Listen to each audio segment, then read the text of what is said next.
CET ಪರೀಕ್ಷೆ ವೇಳೆ ರಾಜ್ಯದ ಬೀದರ್ ಮತ್ತು ಶಿವಮೊಗ್ಗ ಜಿಲ್ಲೆ ಸೇರಿ ಹಲವು ಕಡೆಗಳಲ್ಲಿ ಬ್ರಾಹ್ಮಣ ವಿದ್ಯಾರ್ಥಿಗಳ ಜನಿವಾರ ಹರಿದು ಕಸದ ಬುಟ್ಟಿಗೆ ಎಸೆದ ಪ್ರಕರಣವನ್ನ ಖಂಡಿಸಿ ತಪ್ಪಿತಸ್ಥರ ವಿರೋಧ ಸೂಕ್ತ ಕ್ರಮಕ್ಕೆ ಆಗ್ರಹಿಸಿ ಶಿವಮೊಗ್ಗದ ಹೊಸನಗರದಲ್ಲಿ ಬೃಹತ್ ಪ್ರತಿಭಟನೆ ನಡೆಸಲಾಯಿತು.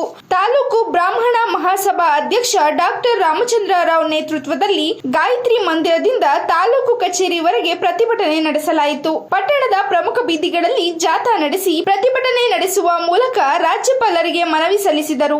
ಪ್ರತಿಭಟನೆಯಲ್ಲಿ ನೂರಾರು ಬ್ರಾಹ್ಮಣರು ಭಾಗಿಯಾಗಿದ್ದರು. ಎಷ್ಟು ಕೆಟ್ಟದಾರೆ ಇವರು. ನಾವು ಬೇರೆ ಯಾವ ಸಮಾಜ ಬೈಯಕ್ ಬಯಸಲ್ಲ. ಇವ್ರ ಹತ್ರ ಮುಚ್ಕೊಂಡು ಹೋದ್ರೆ ತೆಗ್ಸಕ್ಕಾಗಲ್ಲ. ಇವ್ರ ಹತ್ರ ಮುಖ್ಯಮಂತ್ರಿಗಳು ಇವತ್ತು ನಿನ್ನೆ ಡಿ ಕೆ ಶಿವಕುಮಾರ್ ಸ್ಟೇಟ್ಮೆಂಟ್ ಕೊಡ್ತಿದ್ದಾರೆ. ಶೃಂಗೇರಿ ಸ್ವಾಮಿ ತಪ್ಪಾಗಿದೆ, ನಾವು ಕ್ಷಮೆ ಕೇಳ್ತೀವಿ. ಮುಖ್ಯಮಂತ್ರಿಗಳು ಕ್ಷಮೆ ಕೇಳಬೇಕು. ಇವತ್ತು ಆ ಪಕ್ಷ ಈ ಪಕ್ಷ ಅಂತಾರೆ. ಮುಖ್ಯಮಂತ್ರಿಗಳು ಸರ್ಕಾರದ ಅಧಿಕಾರಿಗಳು ಸರ್ಕಾರವೇ ಜವಾಬ್ದಾರಿ. ಹೌದು. ಹಾಗಾಗಿ ಕ್ಷಮೆ ಕೋರ್ಬೇಕು. ಮುಂದಿನ ದಿನಗಳಲ್ಲಿ ಬ್ರಾಹ್ಮಣ ಸಮುದಾಯಕ್ಕೆ ಯಾವುದೇ ಅನ್ಯಾಯ ಆಗಬಾರ್ದು. ಯಾಕೆಂದ್ರೆ ನಿಮ್ಮ ಹತ್ರ ಯಾವ ಬೆನಿಫಿಟ್ ನಾವು ಕೇಳಕ್ ಬರೋದಿಲ್ಲ. ಆರ್ಥಿಕವಾಗಿ ಹಿಂದುಳಿದವರಿಗೆ 10% ಕೊಟ್ಟಿದ್ದಾರೆ. ಅದರಲ್ಲಿ ಬ್ರಾಹ್ಮಣರು ಆರ್ಥಿಕವಾಗಿ ಹಿಂದುಳಿದವರಿಗೆ ಹೋಗ್ತಾರೆ. ಅದಕ್ಕೂ ನೀವು ಸರ್ಕಾರದ ಸರ್ಟಿಫಿಕೇಟ್ ಕೊಡ್ತಾ ಇಲ್ಲ. ನಾನು ನೋಡಿದೀನಿ. ತಾಲೂಕು ಆಫೀಸಿಗೆ ಹೋದ್ರೆ, ನಾಡ ಕಚೇರಿಗೆ ಹೋದ್ರೆ ನೀವು ಸರ್ಟಿಫಿಕೇಟ್ ತಗೊಳಕ್ಕೆ ಆಗೋದಿಲ್ಲ. ಆರ್ಥಿಕ ಹಿಂದುಳಿದವರದ್ದು ಅಂತ ಪರಿಸ್ಥಿತಿ ಇದೆ. ಆಗಿಲ್ಲ, ಸ್ಟೇಟ್ ಅಲ್ಲಿ ಇಂಪ್ಲಿಮೆಂಟ್ ಆಗಿಲ್ಲ. ನಮ್ಗೆ ಏನ್ ಸಿಗುತ್ತೆ ಹೇಳಿ? ಇವತ್ತು ಬಡ ಬ್ರಾಹ್ಮಣರು ತುಂಬಾ ಜನ ಇದ್ದಾರೆ. ಇವತ್ತು ಅರ್ಧ ಎಕರೆ, ಮುಕ್ಕಾಲು ಎಕರೆ ನಿಯತ್ತಾಗಿ ಬದುಕಿದವರು, ಯಾರಿಗೂ ತೊಂದರೆ ಕೊಡದೆ ಬದುಕಿದವರು. ಇವತ್ತು ನಮ್ಮ ಸಮಾಜ ಆ ತರದಲ್ಲಿ ಬದುಕಿದೆ. ಇವತ್ತು ಗೌರವಿತವಾಗಿ ಬದುಕಿದ್ದಾರೆ. ನಮ್ಮ ಸಮಾಜದವ್ರು ಏನಾದ್ರು ಗಲಾಟೆ ಮಾಡ್ಕೊಂಡ್ರೆ ನಮ್ಮ ಸಮಾಜದವ್ರ ಜೊತೆ ಗಲಾಟೆ ಮಾಡ್ಕೊಂತಾರೆ ಬಿಟ್ಟು ಹೊರಗಡೆ ಗಲಾಟೆ ಮಾಡ್ಕೋಲ್ಲ. ನೆನಪಿರ್ಲಿ. ಇನ್ನು ಮುಂದೆ ಅದೆಲ್ಲ ಬಿಡ್ಬೇಕು. ನಾವು ಕೋರ್ಟು ಕಚೇರಿ ಅಕ್ಕಪಕ್ಕದ ಯಾರು ಇದ್ರೆ ಎಲ್ಲ ಸರಿ ಮಾಡ್ಕೊಂಡು ರಾಜಿ ಮಾಡ್ಕೊಂಡು ನಾವು ಒಂದಾಗಬೇಕು. ನಾವು ಗಟ್ಟಿಯಾಗಿ ನಿಂತರೆ ನಮ್ಮ ಜೊತೆಗೆ ಎಲ್ಲರೂ ಬರ್ತಾರೆ. ಇವತ್ತು ನೋಡಿದ್ರಲ್ಲ, ಮೆರವಣಿಗೆ ಅಲ್ಲಿ ಹೋಗ್ಬಾರ್ದು ಇಲ್ಲಿ ಹೋಗ್ಬಾರ್ದು ಅಂತ ಕಡೆಗೆಲ್ಲ ನಮಗೆ ಅವಕಾಶ ಕೊಟ್ಟು ಆಮೇಲೆ ಸಭೆ ಮಾಡ್ತೀವಿ ಇದ್ರು. ಗಟ್ಟಿಯಾಗಿ ನಿಂತರೆ ಮಾಡ್ತಾರೆ. ಎಲ್ಲರೂ ಯಾರಿಗೆ ಬೇಕು ಅವ್ರಿಗೆ ಫೋನ್ ಮಾಡಿದ್ವಿ, ಕೊಟ್ಟಿದ್ದಾರೆ. ಅವ್ರು ಸಹಕಾರ ಕ್ರಮ ಧನ್ಯವಾದ ಇದೆ. ಖಂಡಿತವಾಗ್ಲೂ ಮುಂದಿನ ದಿನಗಳಲ್ಲಿ ಯಾವ ಅಧಿಕಾರಿ ಆಗ್ಲಿ, ಯಾವ ರಾಜಕಾರಣಿ ಆಗ್ಲಿ, ಯಾವ ಪಕ್ಷದ ರಾಜಕಾರಣಿ ಆಗ್ಲಿ, ಬ್ರಾಹ್ಮಣ ತಂಟೆಗೆ ನೀವು ಬರಬೇಡಿ. ಬ್ರಾಹ್ಮಣರ ಬುದ್ಧಿಜೀವಿಗಳು, ಅವ್ರಿಗೆ ಗೊತ್ತು ಯಾರಿಗೆ ಓಟ್ ಹಾಕ್ಬೇಕು, ಇನ್ನೊಂದು ಮಾಡ್ಬೇಕು ಅಂತ ಮಾಡ್ತಾರೆ. ಅವರು ಬ್ರಾಹ್ಮಣರಿಗೆ ಅವಮಾನ ಮಾಡ್ತಕ್ಕಂಥ ಕೆಲಸ, ಬ್ರಾಹ್ಮಣ ಸಮಾಜಕ್ಕೆ ಅಥವಾ ಜನವಾರದ ಸಂಸ್ಕೃತಿಗೆ ಅದು ಧರಿಸಿದಂತ ಸಮಾಜಕ್ಕೆ ಒಂದು ಅಪಮಾನ ಮಾಡ್ತಕ್ಕಂಥ ಕೆಲಸವನ್ನ ದಯವಿಟ್ಟು ಯಾರು ಮಾಡಬೇಡಿ. ಮಾಡಿದ್ರೆ ಮುಂದಿನ ದಿನಗಳಲ್ಲಿ ನಾವು ಇವತ್ತು ಇಷ್ಟ ಸಂಖ್ಯೆ ಸೇರಿದ್ದೇವೆ, ಮುಂದೆ ಖಂಡಿತವಾಗ್ಲೂ ಇನ್ನೂ ಜಾಸ್ತಿ ಒಗ್ಗಟ್ಟಾಗ್ತವೆ. ಪ್ರತಿ ತಾಲೂಕಲ್ಲಿ, ಪ್ರತಿ ಜಿಲ್ಲೆನಲ್ಲಿ, ರಾಜ್ಯದಲ್ಲಿ ಹೋರಾಟ ಮಾಡ್ತೀವಿ. ನಮಗೇನ್ ನ್ಯಾಯ ಸಿಗಬೇಕು ಅದು ಸಿಗಬೇಕು. ಆ ನ್ಯಾಯ ಸಿಗಲವರಿಗೆ ನಾವು ಯಾರು ಕೂಡ ವಿರಮಿಸೋದಿಲ್ಲ. ನಮ್ಮ ಮೊಟ್ಟ ಮೊದಲನೇ ಬೇಡಿಕೆ ಅಂದ್ರೆ ಇವತ್ತು ಆ ಅಧಿಕಾರಿಗಳು ನೀವು ಕೆಲಸದಿಂದ ವಜಾ ಮಾಡಬೇಕು. ಅವನು ಮೊನ್ನೆ ಹೇಳ್ತಾನೆ, ನನಗೆ ಗೊತ್ತಿಲ್ಲ ಎಲ್ಲೋ ತಪ್ಪಿನಿಂದ ಆಗಿದೆ ಅಂತ. ತಪ್ಪಿನಿಂದ ಆದ್ರೆ ಎಲ್ಲಾರು ಒಂದ್ ಜಿಲ್ಲೆನಲ್ಲಿ ಆಗ್ಬೇಕು, ಯಾವ್ದಾದ್ರು ಒಂದು ಕೇಂದ್ರದಲ್ಲಿ ಆಗ್ಬೇಕು. ಇಡೀ ರಾಜ್ಯದಲ್ಲಿ ಆಗಿದೆ ಅಂದ್ರೆ ಯಾವ ತಪ್ಪಿನಿಂದ ಅಲ್ಲ, ಅವನದೇ ಕೈವಾಡ ಇದೆ ಇದರಲ್ಲಿ. ಎಲ್ಲಿವರೆಗೆ ತುಳಿಬೇಕು ನಮ್ಮ ಸಮಾಜನ ಅಂತ? ಹಾಗಾದ್ರೆ ಯಾರಿಗೂ ತೊಂದರೆ ಕೊಡದೇ ಇರ್ತಕ್ಕಂಥ ಸಮಾಜವನ್ನು ತುಳಿಬೇಕು ಅಂತಂದ್ರೆ ಎಷ್ಟು ದಾಷ್ಟ್ಯ ಬೇಕು ಆ ಅಧಿಕಾರಿಗೆ? ಅವ್ರ ಹಿಂದೆ ಯಾರಿರ್ಬೇಕು? ಅವರೆಲ್ಲರಿಗೂ ದಿಕ್ಕವನ್ನು ಕೂಗ್ತಾ ಇವತ್ತು ನಾವು 2 ಜನ ಮಾತಾಡ್ಲಿಕ್ಕಿದ್ದಾರೆ, ಮನವಿಯನ್ನು ಕೊಡ್ತಾ ಇದೀವಿ. ನಮ್ಮ ಒಗ್ಗಟ್ಟು ಸದಾ ಇರ್ಲಿ. ಇಂಥ ಹೋರಾಟಗಳು ಬಂದಾಗ ನಾವು ನಿಲ್ಲೋಣ. ಕರೆ ಕೊಟ್ರೆ ಯಾರೇ ಕರೆ ಕೊಡ್ಲಿ, ಬ್ರಾಹ್ಮಣ ಸಮಾಜ ಕರೆ ಕೊಟ್ಟಾಗ, ನಮ್ಮ ಜನಿವಾರ ಸಮಾಜ ಕರೆ ಕೊಟ್ಟಾಗ ಎಲ್ಲರೂ ಸೇರಿ ಇವತ್ತಿನ ಸಂಖ್ಯೆ 200 300 ಇರ್ಬೋದು, ಮುಂದೆ 500 1000 ಆಗ್ಲಿ, ನಮ್ಮ ಹೋರಾಟಕ್ಕೆ ಬೆಲೆ ಬರುತ್ತೆ. ನ್ಯಾಯಯುತವಾದ ಬದುಕನ್ನ, ಗೌರವವಾದ ಬದುಕನ್ನ ಬದುಕಿದಂತ ನಮ್ಮ ಹಾಗಾಗಿ ಈ ರೀತಿಯಾಗಿರುತ್ತೆ. ಯಾಕೆಂದ್ರೆ ನಾವು ಯಾರೊಬ್ಬರಿಗೆ ಬೈದರೂ ಕೂಡ ಅವನಿಗೆ ಬೈದ ನಮಗಲ್ಲ ಅಂತ ಹೇಳ್ಕೊಳ್ತಾ ಇದ್ವಿ. ಇವತ್ತು ನಮ್ಮ ಸಮಾಜ ಮೇಲೆ ಅಂತ ಒಂದು ದೌರ್ಜನ್ಯ ಇದು ನಿಜವಾಗಿ ನಮ್ಮ ಸ್ವಾಮಿಗಳೇ ಖಂಡಿಸಿದ್ದಾರೆ. ಶೃಂಗೇರಿ ಅವರೇ ಡಿ ಕೆ ಶಿವರಿಗೆ ಹೇಳಿದ್ದಾರೆ.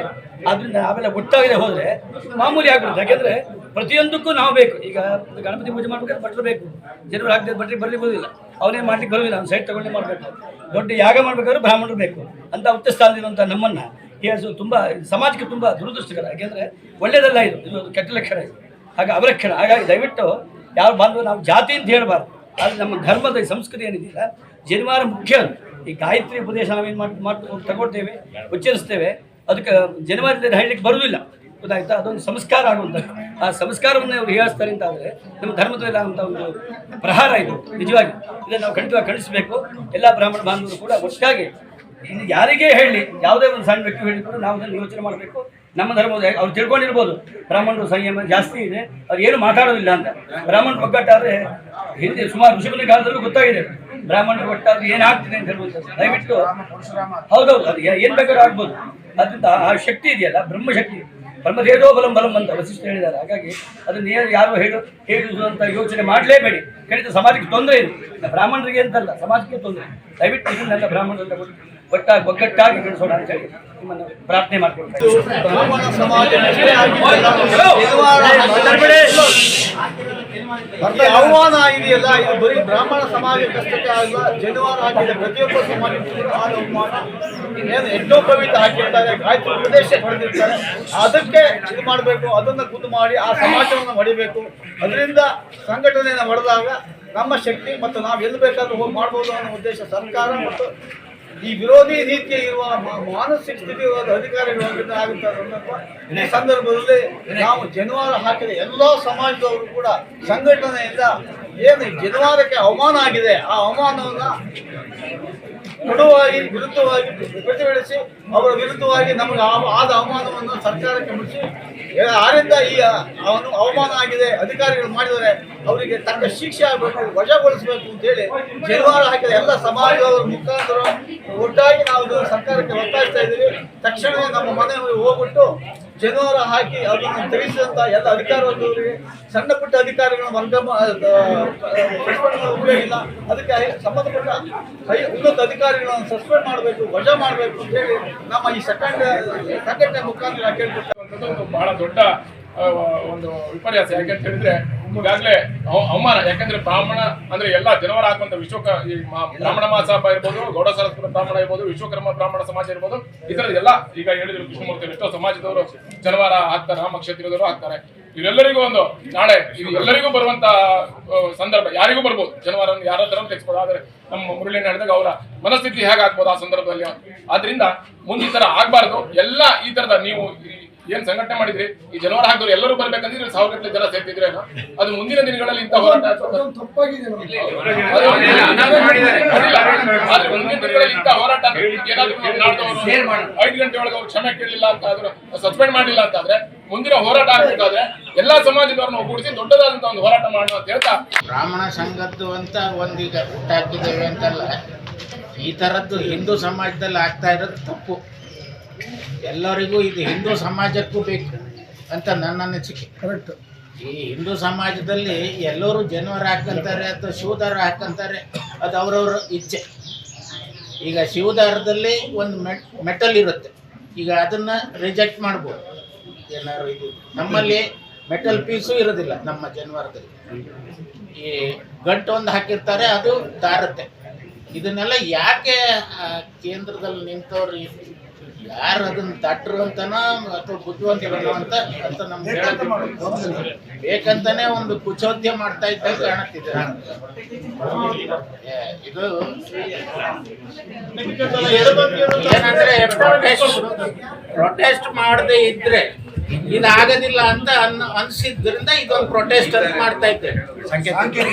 ಅಷ್ಟೇ. ಇದೀಗ ನಮ್ಮ ಬ್ರಾಹ್ಮಣ ಸಮಾಜ ಹೊಸನಗರದಲ್ಲಿ ಹುಟ್ಟಿದ್ದು ಒಂದು ಚಪ್ಪಲಿಯಲ್ಲಿ ಹೊಡೆದ್ರು ಅಂತ ಒಬ್ಬರಿಗೆ, ಅವಾಗ 91ರಲ್ಲಿ ಅವಾಗ ಹುಟ್ಕೊಂಡಿದ್ದು ನಮ್ಮ ಈ ಬ್ರಾಹ್ಮಣ ಸಮಾಜ. ಅವಾಗ ಒಂದು ಸಣ್ಣದೊಂದು ಪ್ರೊಟೆಸ್ಟ್ ಮಾಡಿತ್ತು, ತಹಸೀಲ್ದಾರಿಗೆ ಅವಾಗ ಒಂದು ಮೆಮೊರಾಂಡಮ್ ಕೊಟ್ಟಿತ್ತು.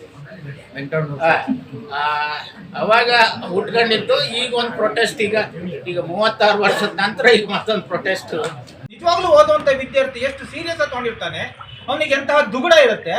ಒಳಗಡೆ ಹೋಗ್ಬೇಕಾದ್ರೆ ಇವ್ರು ಇಷ್ಟು ರಾತಾಂತ ಮಾಡಿ ಹಾಕಿದ್ರಲ್ಲ, ಅವ್ನ ಮನಸ್ಸಲ್ಲಿ ಒಂಚೂರು ಅರ್ಥ ಮಾಡ್ಕೊಳ್ಳಿ. ಅವ್ನ ಎಕ್ಸಾಮ್ CET ಎಕ್ಸಾಮ್ ಬರೆಯಕ್ ಬಂದಿದ್ದ ಸ್ವಾಮಿ, PUC ಎಕ್ಸಾಮ್ ಬರೆಯಕ್ ಬಂದಿದ್ದಲ್ಲ. ಅವನಿಗೆ ಎಂತಹ ಕನಸಿತ್ತು. ಅವನಿಗೆ ಎಚ್ಚರಿಕೆ ಇಟ್ಕೊಳ್ಳಿ. ನಾನು ಕೇಳ್ತಾ ಇದ್ದೀನಿ, ನೇರವಾಗಿ ಹೇಳ್ತಾ ಇದ್ದೀನಿ. ಇಲ್ಲಿಂದ ಬ್ರಾಹ್ಮಣರು ಎಷ್ಟು ಜನ ಹೋಗ್ಕೊಡ್ತಾರೋ ಗೊತ್ತಿಲ್ಲ. ಇವತ್ತು ನೀವು ಜನವಾರಕ್ಕೆ ಕೈ ಹಾಕಿದಿರಿ, ನಮ್ಮ ಮಕ್ಕಳ ಹೊಕ್ಕಳ ಬಳ್ಳಿ ಕೈ ಹಾಕಿದಿರಿ. ನೀವು ಹುಷಾರ್, ನೆನಪಿಟ್ಕೊಳ್ಳಿ. ನೀವು ಜನಿವಾರ ಕಿತ್ಕೊಳ್ಳೋದ್ರಿಂದ ಏನೂ ಆಗಲ್ಲ ಸ್ವಾಮಿ. ನನ್ನ ಮಕ್ಕಳ ಬೊಂಬೆ ಮೆದುಳಿದೆಯಲ್ಲ, ಅದು ನಿಮ್ಮ ಹತ್ರ ಕಿತ್ಕೊಳ್ಳಕ್ ಆಗಲ್ಲ. ನೀವು ಎಲ್ಲಿಗೆ ಓಡಿಸ್ಬೋದು? ನೀವು ನಮಗೆ ನೌಕರಿ ಕೊಡಲ್ಲ ಅಂದ್ರೆ ಬಿಡಿ, ಮತ್ತೊಂದೇನೋ ಕೊಡಲ್ಲ ಅಂದ್ರೆ ಬಿಡಿ, ಓದಕ್ಕೂ ಬಿಡಲ್ಲ ಅಂತ ಒಳಗಡೆ ಹೋಗ್ಬಾರ್ದು ಅಂತ ಮಾಡ್ತಾ ಇರ್ತಕ್ಕಂಥ ಷಡ್ಯಂತ್ರ ಇದು. ಹಾಡೊಳಗಡೆ ಹೋದ್ರೆ ನಮ್ಮ ಹುಡುಗರ ಮೇಲೆ ಬಂದ್ಬಿಡ್ತಾರಲ್ಲ, ಬಿಡಬಾರ್ದು ಅದಕ್ಕೂ ಅಂತ ಮಾಡ್ತಿರ್ತಕ್ಕಂಥ ಷಡ್ಯಂತ್ರ. ಅದರಲ್ಲಿ ಯಾವುದೇ ರೀತಿಯ ಅನುಮಾನ ಇಲ್ಲ. ಯಾವುದೇ ಚಂದಮಾಮನ ಕಥೆಗಳಂತ ತೆಗೆದು ನೋಡಿ, ಅಲ್ಲೊಬ್ಬ ಬಡ ಬ್ರಾಹ್ಮಣ ಅಂತಿದ್ದ ಸ್ವಾಮಿ, ಅವನು ಎಲ್ಲೂ ಸಹ ಮತ್ತೆ ಶ್ರೀಮಂತ ಬ್ರಾಹ್ಮಣ ಅಂತ ನೀವು ಎಲ್ಲಾರು ಓದಿದ್ದೀರಾ? ನಾವು ಯಜ್ಞೋಪವೀತಂ ಪರಮ ಪವಿತ್ರಂ ಅಂತ ಭಾವಿಸಿದೀವಿ. ನಮ್ಮ ಬ್ರಾಹ್ಮಣರಲ್ಲಿ ಒಂದು ಮದುವೆಗೆ ಎಷ್ಟು ಪ್ರಾಮುಖ್ಯತೆ ಕೊಡ್ತೀವೋ, ಉಪನಯನಕ್ಕೂ ನಾವು ಅಷ್ಟೇ ಪ್ರಾಮುಖ್ಯತೆ ಕೊಡ್ತೀವಿ, ಅಷ್ಟೇ ಶ್ರದ್ಧೆಯಿಂದ ಕೊಡ್ತೀವಿ. ಅವನ ಕಿತ್ತು ಹಾಕಿದಂತಲ್ಲ ಕತ್ತು, ಅವನು ಹೇಳ್ತಾನೆ ಎಲ್ಲ ಕಡೆ ನೀನೊಂದು ಕಿತ್ತು ಕಸದ ಮುಟ್ಟಿ ಹಾಕಿದಿರ್ತಾನೆ ಬಾಯಿಲಿ, ತಾನು ಕಲ್ಲಾಳು ಸೇತು ಹಾಕಿ ಹಾಕ್ತೀನಿ ನಿನ್ನ. ತಾಕತ್ತಿದ್ರೆ ಬರ್ರು ಸುಮ್ಮನೆ ಯಾರು ಇಲ್ಲದ ನಮ್ಮ ಮಕ್ಕಳು ಏನೋ ಗೊತ್ತಿಲ್ಲ ಅಲ್ಲೆಲ್ಲ ಹಾಲ್ ಒಳಗಡೆ ಎಂಟ್ರಿ ಆಗಬೇಕು ಅನ್ನೋ ಕಾರಣಕ್ಕೆ ಅಷ್ಟೊತ್ತಿ ಟೈಮಿಗೆ ಬಂದ್ಕೊಂಡು ನೀವು ಅಲ್ಲಿ ಬಂದ್ಕೊಂಡು ಅವ್ರನ್ನ ಅಡ್ಡ ಹಾಕಿ ಜನಿವಾರ ಕಿತ್ತು ಅವ್ರು ಓದಿದ್ದನ್ನ ಬರಿದದ್ದನ್ನ ಮಾಡಿ ಅವ್ರನ್ನ ತಡೆ ಹಿಡಿತೀರಿದ್ರೆ ಖಂಡಿತ ನಿಮ್ಮ ಹತ್ರ ಸಾಧ್ಯ ಇಲ್ಲ. ನೀವೆಲ್ಲರೂ ನಾವು ಬಹಳ ಮಾತಾಡ್ತಿದ್ದೀರಿ, ಪುಡ್ಚಾರ್ ಬ್ರಾಹ್ಮಣರು ಅಂತ, ಒಂದ್ ಸಣ್ಣ ಸೌಟು ಒಂದ್ ದೊಡ್ಡ ಸೌಟು ಅಂತ ತಿಳ್ಕೊಬೇಡಿ. ಈ ದೇಶದ ಇತಿಹಾಸವನ್ನ ಕೆದಕಿ ನೋಡಿ ನೀವು. ಇದೇ ತರ ಪುಡ್ಚಾರ್ ಬ್ರಾಹ್ಮಣರು ಸಣ್ಣ ಸೌಂಟು ದೊಡ್ಡ ಸೌಂಟು ಅಂತ ಹಿಡಿದವ್ರನ್ನ ನೀವು ಅದ್ಭುತ ಹೋದ್ರೆ ಒತ್ತಿಡಿತಾ ಹೋದ್ರೆ ಮುಂದೊಂದಿನ ಎಲ್ಲಾರ ಬಂದೂಕುಗಳನ್ನ ಹಿಡಿದ್ರೆ ನೀವೇ ಅದಕ್ಕೆ ಪರಿಣಾಮವನ್ನು ಎದುರಿಸಬೇಕಾಗತ್ತೆ. ಬ್ರಾಹ್ಮಣರಲ್ಲ, ಎಲ್ಲ ಜನಾಂಗಗಳು ಯಾವುದನ್ನೇ ಆಗಲಿ ಸಹ ಯಾವನ ಹೇಳ್ತಾನಂತೆ ಬ್ರಾಹ್ಮಣರನ್ನ ಫೇಸ್ಬುಕ್ ಅಲ್ಲೂ ಬೈತಾರೆ, ಮತ್ತೊಂದ್ ಕಡೆ ಬೈತಾರೆ. ಮೊನ್ನೆ ಯಾವನ ಹೇಳ್ತಾನ ಯಾವ ಸಾಹಿತಿ ಅಂತ ಹೇಳ್ತಾನೆ, ಬ್ರಾಹ್ಮಣರ ಮನೆಗೆ 2000 ಇಸ್ವಿಯಿಂದ ಮೊದಲು ಊರಲ್ಲಿ ಏನಾದ್ರು ಬೆಳೆದ ತಾಡ ಬ್ರಾಹ್ಮಣರ ಮನೆ ಕೊಡ್ತಿದ್ರು ಅಂತ. ಯಾರು ಹಾಕೊಂಡ್ ಬ್ರಾಹ್ಮಣರು ಕೇಳಿರ್ಲಿ, ತಿನ್ನಕ್ ಅನ್ನ ಇರ್ಲಿ ಇಲ್ದೇ ಇರ್ಲಿ, ಮನೆಗೆ ಯಾರೇ ಬಂದ್ರು ಸಹ ಅವನಿಗೆ ಯಾವ ಜಾತಿ ಅಂತ ಕೇಳ್ತಿರ್ಲಿಲ್ಲ, ಊಟ ಮಾಡ್ಕೊಂಡು ಹೋಗ್ತಿದ್ರು. ಊಟ ಮಾಡ್ಕೊಂಡು ಭಿಕ್ಷುಕ ಬರ್ಲಿ, ಗೊಲ್ರ ಬರ್ಲಿ, ಹಾವು ಗೊಲ್ರ ಬರ್ಲಿ, ಮಧ್ಯಾಹ್ನ ಜೊತೆ ಬಂದ್ರೆ ಬ್ರಾಹ್ಮಣರು ಹಾಗೆ ಕಳಿಸಿಲ್ಲ ಅವರಿಗೆ. ತನ್ನ ಮನೇಲಿ ಊಟಕ್ಕೆ ಕೇಳಿದ್ರು ಊಟ ಮಾಡ್ಕೊಂಡು ಹೊರಗಡೆ ಹಾಕಿರ್ಬೋದು, ಅದು ಅವನ ನಂಬಿಕೆ, ಅವನ ಪಾಲಿಸಿ. ಹೀಗೆ ಬೆಳೆದು ಬಂದಿರ್ತಂತ ಬ್ರಾಹ್ಮಣರನ್ನ ಕಣಕ್ತಾ ಇದೀರಿ ನೀವು. ಬರೀ ಭಾರತ ಅಷ್ಟೇ ಅಲ್ಲ ಸ್ವಾಮಿ ನಮ್ಮ ಬ್ರಾಹ್ಮಣರಿಗೆ ಬೇಕಾಗಿರೋದು, ಅವ್ರ ಪ್ರಪಂಚದಾದ್ಯಂತ ಇದ್ದಾರೆ, ಕೋಟ್ಯಾಂತರ ಜನ ಹೊರಗಡೆ ಇದ್ದಾರೆ. ನಿಮ್ಮ ಹಾಗೆ ಇದೇ ಸರ್ಕಾರಿ ಇದಕ್ಕೆ ನೌಕರಿಗೆ ಜೋತ್ ಬಿದ್ಕೊಂಡು ಕೂತ್ಕೊಂಡಿರ್ತಕ್ಕಂಥವ್ರು ಬ್ರಾಹ್ಮಣರು ಅಲ್ಲ. ಬ್ರಾಹ್ಮಣರ ಜನವಾರಿಗೆ ಕೈ ಹಾಕೋದಂದ್ರೆ ಅಷ್ಟು ಸುಲಭ ಅಂತ ತಿಳ್ಕೊಳ್ತೀನಿ. ಬ್ರಾಹ್ಮಣರ ಜನವಾರ ಅಂತಂದ್ರೆ ಅವನ ಅಸ್ಮಿತೆ, ಅದು ಅವನ ಸ್ವಾತಂತ್ರ್ಯ, ಅದು ನೀವು ವಿಕೃತ ಸಂತೋಷನ ಪಡ್ತಾ ಇದೀರಿ ಅಷ್ಟೇ. ಬಹಳ ಖುಷಿ ಪಟ್ಟಿದ್ದೀರಿ. ಇದರಲ್ಲಿ ಎಲ್ಲ ಒಂದ್ 4 ಜನ ಅವನ ಹೋಮ್ ಗಾರ್ಡ್ ಮತ್ತೆ ಅವನ್ನ ಸಸ್ಪೆಂಡ್ ಮಾಡಿದ್ರೆ ಇದನ್ನ ಖುಷಿ ಪಟ್ಕೊಂಡು ಪಾರ್ಟಿ ಮಾಡಿದವ್ರು ಬೇಕಾದಷ್ಟು ಜನ ಇದ್ದಾರೆ ಕರ್ನಾಟಕದಲ್ಲಿ, ತಿಳ್ಕೊಳ್ಳಿ. ಹಂಗಂದ್ ಮಾತ್ರಕ್ಕೆ ನೀವು ಬ್ರಾಹ್ಮಣರನ್ನ ಇಲ್ಲ, ನಾನು ಈಗಲೂ ಕೇಳ್ತಿದ್ದೀನಿ, ಇಷ್ಟೇ ಜನ ನಾವು ಬ್ರಾಹ್ಮಣರು ಇರೋದು ಹೊಸನಗರ ತಾಲೂಕಲ್ಲಿ, ಇಷ್ಟೇ ಜನ. ನಮ್ಮಲ್ಲಿ ನಮ್ಮ ಮಕ್ಕಳಿಗೆ ಹಾಸ್ಟೆಲ್ ಸೀಟ್ ಬೇಕು ಅಂದ್ರೆ ಡಾಕ್ಟ್ರಿಗೆ ಫೋನ್ ಬರುತ್ತೆ, ಸ್ವರೂಪಂಗೆ ಫೋನ್ ಬರುತ್ತೆ. ನಮ್ಮ ಉಪಯೋಗಗಳು ಎಲ್ಲ ಪಡ್ಕೊಳ್ಳೋದಕ್ಕೆ ಗಾಯತ್ರಿ ಮಂದಿರ ಬೇಕು ಅಂತಂದ್ರೆ ಫೋನ್ ಮಾಡ್ತೀರಿ, ಸ್ವಲ್ಪ ಕಡಿಮೆ ಮಾಡಿ ಬಾಡಿಗೆ ಅಂತ ನಾವು ಹೇಳ್ತೀವಿ. ಇವತ್ತು ಆ ಸ್ಥಾನದಲ್ಲಿ ಅವತ್ತು ಬ್ರಾಹ್ಮಣರ ಹುಡುಗನೊಬ್ಬನ ಜನಿವಾರಕ್ಕಿತ್ತು ಹೊರಗಡೆ ಕಳಿಸಿರಲ್ಲ, ಓದಬೇಡ ನೀನು ಅಂತ ಕಳಿಸಿರಲ್ಲ. ಆ ಸ್ಥಾನದಲ್ಲಿ ನಿಮ್ಮ ಮಕ್ಕಳನ್ನ ನಿಲ್ಸ್ಕೊಂಡು ಯೋಚನೆ ಮಾಡಿ ಒಂದ್ಸಲ. ನನ್ನ ಮಗನಿಗೆ ಅದೇ ಪರಿಸ್ಥಿತಿ ಬಂದಿದ್ರೆ ಆ ಸಂದರ್ಭದಲ್ಲಿ ಯಾರು ಹೇಳ್ಬೇಕಿಲ್ಲ ಸ್ವಾಮಿ, ಯಾರು ಅಲ್ಲಿ ಬಂದು ನನ್ನ ಪರವಾಗಿ ಮಾತಾಡೋರಿಲ್ಲ ಅಂತಂದ್ರೆ ಅವನ ಪರಿಸ್ಥಿತಿ ಏನಾಗಿರ್ಬೇಕು.